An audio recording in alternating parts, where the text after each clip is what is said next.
Río Fugitivo, capítulo 26. Estábamos en clase de historia. El profesor Montes se las ingeniaba para mantenerse fiel a sí mismo y aburrirnos con cualquier tema que tocara. Alejandro Magno, la Segunda Guerra Mundial, el descubrimiento de América, el colgamiento de Villarroel, la toma de Constantinopla por los turcos. Ahora le tocaba a la Guerra Civil de 1899. Decía con su voz cansina que en una población de altiplano, unos indios aymaras, aliados de los liberales, se habían comido a unos blancos. Recordé mi lectura apasionada de sobrevivientes en los Andes. El canibalismo era un tema muy efectista que cualquier narrador podía utilizar para capturar una audiencia. No el profesor Montes. Había varios bancos vacíos. No estaban ni Chino ni Conejo. Los de Chinatown venían a clases cuando se les antojaba, para cólera de Belloni. Camaleón leía un Asterix, Pavo hacía un crucigrama, Lanza dibujaba corazones, yo tomaba notas. Acababa de escribir Proceso Moza, 1901-1904, como enjuiciamiento simbólico, cultura criolla sobre indígenas, cuando don Bernardo apareció detrás de los vidrios catedral de la puerta. Montes fue a abrir. El San Bernardo le dijo algo. Montes se dio la vuelta y me llamó. ¿Yo? Dije con cara de desentendimiento. Sí, usted, jovencito. Don Bernardo me pidió que lo acompañara. Lo seguí. Me llevó a la oficina del padre Belloni, sin hablar una palabra en el trayecto. Cuando entré, Belloni estaba de espaldas a mí. En las paredes, un póster de Don Bosco y otro de la Virgen María y una gigantesca cruz de marfil. El escritorio estaba atestado de papeles. En una de sus esquinas, 4 Biblias descansaban una sobre otra. En los anaqueles, libros y libros de antropología filosófica. Era un lugar en el que se respiraba la decisión exclusiva a la vocación religiosa. Pensé en mi vocación literaria, en el escritorio que tendría dentro de 15 años, atiborrado de libros y manuscritos y con un póster de algún escritor en una de las paredes. Los extremos se tocaban, después de todo. Belloni se sentó y me alcanzó unas hojas de cuaderno. Era mi edición especial. ¿Qué tienes que decir a esto, jovencito? Su voz era hosca de rabia contenida. Hojé mi trabajo con una distante curiosidad, como si lo que había hecho hubiera ocurrido siglos atrás y ya no fuera mío. Tendría que leerlo para opinar, pero parece bien hecho. No te hagas al chistoso. Por cosas mucho menores he expulsado gente del colegio, y si la decepción está tomada, no hay quien te salve, ni aunque me venga a rogar el Papa. Me pregunté cuál de mis compañeros le había hecho llegar la revista. Cualquier grupo que se respetara tenía su traidor, alguien que susurraba al enemigo acerca del emplazamiento de la artillería pesada. Mi curso tenía más de los necesarios. El artículo de la página 3. ¿Quién lo escribió? Lo había escrito Pavo. Sin ningún tipo de sutileza, acusaba a Belloni de hipócrita. Era la primera oportunidad que se me daba para oficiar en serio de director de un periódico. ¿La tomé? No puedo decir los nombres, es secreto periodístico. Lo único que le puedo decir es que yo no lo escribí, pero como director de edición especial asumo la total responsabilidad de cada una de las frases de ese artículo. Incluida, Belloni debería sentarse a hablar con los de la promoción y no continuar sonriendo a los padres de familia y al mismo tiempo aprovechar cada vez que puede para clavarnos un puñal en la espalda.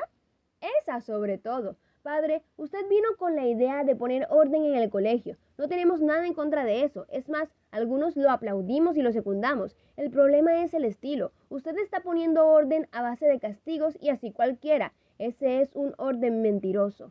Unos cuantos se rebelan con más ganas. La mayoría le hace caso, pero termina odiándolo y buscando cualquier oportunidad para darle con palo. Si siguen así las cosas, las paredes que rodean al Don Bosco van a seguir llenas de insultos a usted y habrá más ediciones especiales, aunque yo ya no las haga por miedo a la expulsión. Me sonó a discurso. Me faltaba finalizar con un sonoro ¡he dicho! Existen circunstancias atenuantes. Hizo una pausa. Carraspeó.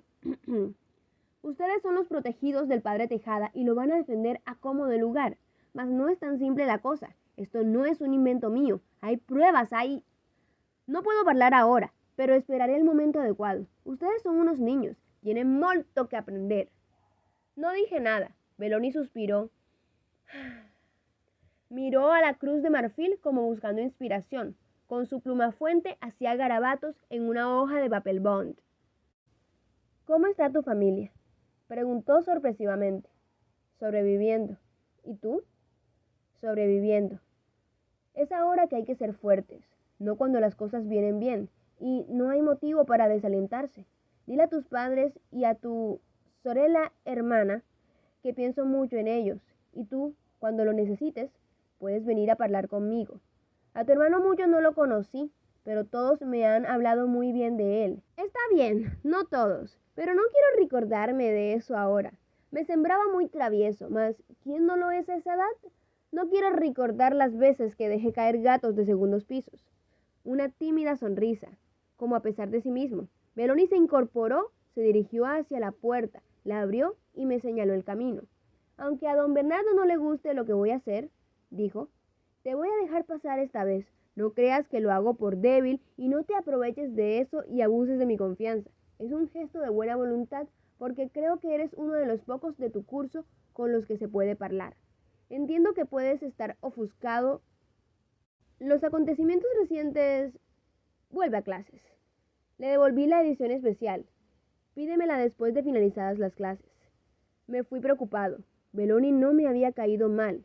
No era tan antipático como parecía. Y si Beloni me caía así, cada vez me iba a hacer más difícil tomar la posición incondicional que había tomado por Tejada hasta ese entonces.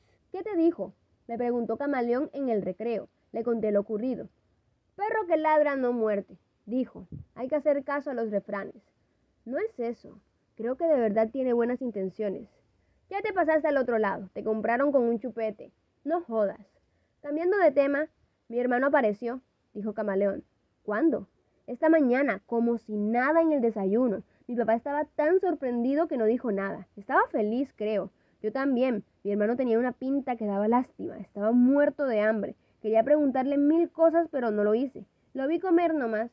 Ahora solo falta que el herpes se pase, cosa que no creo. ¿Sigue el asunto? Cada vez peor. Ahora me arde al mear. Deberías hablar con tu papá, que te lleva un buen médico. Puede ser peligroso. Ya me vieron buenos médicos. Veremos, dijo el ciego. Me voy a dar una semana. Así que así Beloni resultó ser una mansa paloma. Y yo, que tenía miedo de faltar a clases, dijo que nos expulsaría a la quinta y Chino y compañía se faltan cuando les da la gana y no pasa ni mierda sumamente. Esa tarde volví al puente del Tópater. Bajé al río por un promontorio formado por la inmensa cantidad de desperdicios que los vecinos arrojaban sin descanso, como si el objetivo de eliminar residuos de las casas hubiera sido olvidado hace rato y reemplazado por el de acumular basura como un fin en sí mismo. El olor pestilente me mareó. Me dije que me acostumbraría. A todo se acostumbra uno. Ese era el problema. Casi pisé un Cocker Spaniel muerto. Había hormigas encaramadas en sus orejas alargadas y peludas, en su negra cabeza despellejada. Sentí asco. Cuando era niño, había venido muchas veces al río, había pescado renacuajos y tirado piedras lisas a la superficie del agua turbia para ver cuántas veces saltaban antes de perderse en la profundidad. Me había bañado feliz al lado de gatos muertos en los basurales de las orillas mientras las libélulas revoloteaban a mi alrededor. Decían que en el fondo los hombres nunca dejaban de ser niños, pero ese instante yo sentí mi infancia como un territorio extraño, un país con habitantes y costumbres muy diferentes a las mías. Distinguí unas siluetas bajo el puente en penumbras. Me acerqué. Una mujer con manchas sarnosas en el cuello y las mejillas estaba sentada en un banquillo. A sus pies, alguien durmiendo de barriga. Una ráfaga de aire me abofeteó con su pestilencia. Intenté no respirar por la nariz. ¿Qué quiere? ¡Váyase!, gritó la mujer con una voz aguda que sobresaltó al hombre que dormía en sus pies. Se levantó a medias, atontado. Me acerqué con pasos cautelosos. Su mejilla derecha era un amasijo sanguinolento, el hueso al descubierto sobre el ojo derecho, un ínfimo pedazo de cartílago como residuo de su oreja derecha. Quiero hablar con él un rato. Lléveselo si quiere. Es un borracho de los infiernos. Lo único que sabe hacer es chicha y más chicha. Me lo llevé a un costado. El viejo olía a alcohol de quemar. Llevaba un saco lleno de remiendos, un saco hecho de retazos de otros sacos, a la manera de los aparapistas. Temblaba y me miraba con expresión asustada. No tenga miedo, no le voy a hacer nada. El viejo había llegado al lote baldío y había hecho en él su hogar. Había puesto periódicos en el suelo de una especie de cueva que Nelson y Alfredo habían construido entre los arbustos y se refugiaba allí para dormir y emborracharse. Ya sabíamos cómo seguía la historia. Mi papá pagó la operación y le dio $300 a manera de compensación. Era evidente que ese dinero no le había servido de mucho. ¿Acaso se lo habían robado o lo había perdido de borracho? ¿Qué? ¿Qué? Tartamudeó el viejo. Era cierto. ¿Qué? El incendio. Solo quiero que me cuente cómo sucedió. ¿Qué llegó a ver usted? Había 2 chiquillos, uno pecoso, el otro rubio con un cerquillo que le cubría la frente, un poco más alto y flaco. Se quedó callado. Como en las películas, le ofrecí dinero para refrescarle la memoria. Me lo rechazó. Se trataba de una situación absurda, algo que no hubieran aprobado ni Poirot ni Martínez.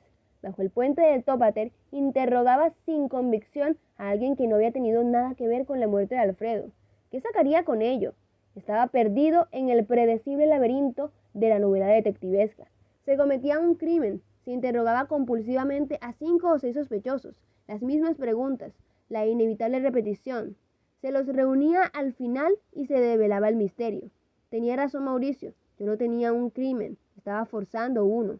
Tampoco tenía 5 o 6 sospechosos, pero necesitaba interrogar a alguien para que la narración continuara. O quizá no. Quizá estaba utilizando la muerte de Alfredo como una excusa para hacer lo que jamás hice mientras él estaba con vida. Intentar conocerlo, quizá. Lo cierto es que no tenía una idea clara de por qué hacía lo que hacía.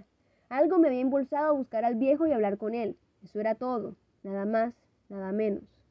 Pero el viejo no pronunció una sola palabra coherente. Insistía alrededor de 15 minutos y me di por vencido.